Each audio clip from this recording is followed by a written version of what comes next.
This is Larry Henares, making your day with the fifth part of an article we wrote on money for those who do not have enough.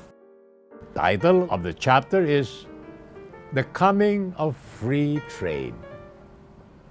Now, a little inflation is used for economic pump priming. Why does this pump priming not work in the case of Brazil and the Philippines? The technocrats assume that what happens in the United States should happen here too. But they are wrong.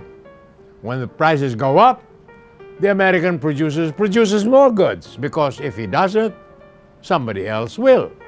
In the Philippines, where the prices go up, all the Chinese traders do exactly the same thing. They hoard their goods in anticipation of even higher prices. So instead of producing more goods, the Chinese traders reduce the amount of goods available for sale. Thus, there is a drastic imbalance between money supply and the goods that you can buy with it.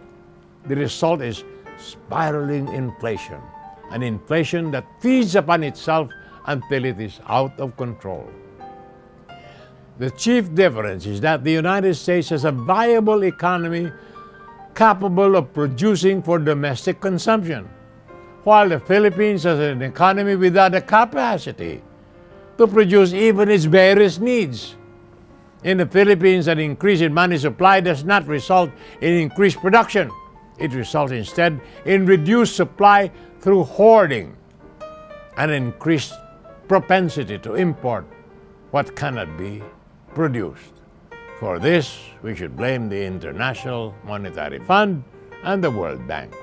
Where the Philippines has fallen into the sphere of influence of the IMF, World Bank, with its grand design for the world economy, a regimen of free trade and open economy under the law of comparative advantage, with a cast of star performers, the multinational corporations as the agents of free enterprise and engines of economic development.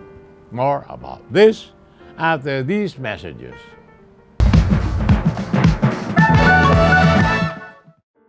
This is Larry Henares making your day with the fifth part of an article we wrote on money for those who do not have any. Chapter, The Coming of Free Trade. The IMF and the World Bank were founded and controlled in a large part by the United States. The IMF Deputy Managing Director is always an American bound by law to accept instructions from the U.S. Secretary of Treasury. The World Bank President is always an American. Because of this, the IMF, World Bank have become instruments of U.S. policy and American business interests.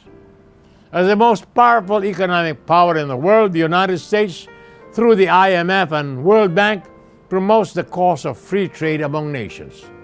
The biggest bully in the block wants a free-for-all rumble because he knows he can stay on top of the heap. There is no room here for a fair system of handicapping or some justice for the poor and the disadvantaged. There's only the principle of might makes right, survival of the fittest, dog eat dog, the law of the jungle, free trade in the name of what is known as the law of comparative advantage. Stated simply, the law of comparative advantage is this: every nation should concentrate on producing goods that it can by experience produce most cheaply and exporting its surplus of such goods in exchange for other goods which it can produce only at greater cost. There would be a maximum international division of labor, with each nation producing the greatest output for the least effort, resulting in the highest possible level of total world production and consumption. More tomorrow, my dear friends. This is Larry Henares, making your day, saying good day, God bless you. Thank you very much for being with us. Till next time, hasta la bye-bye.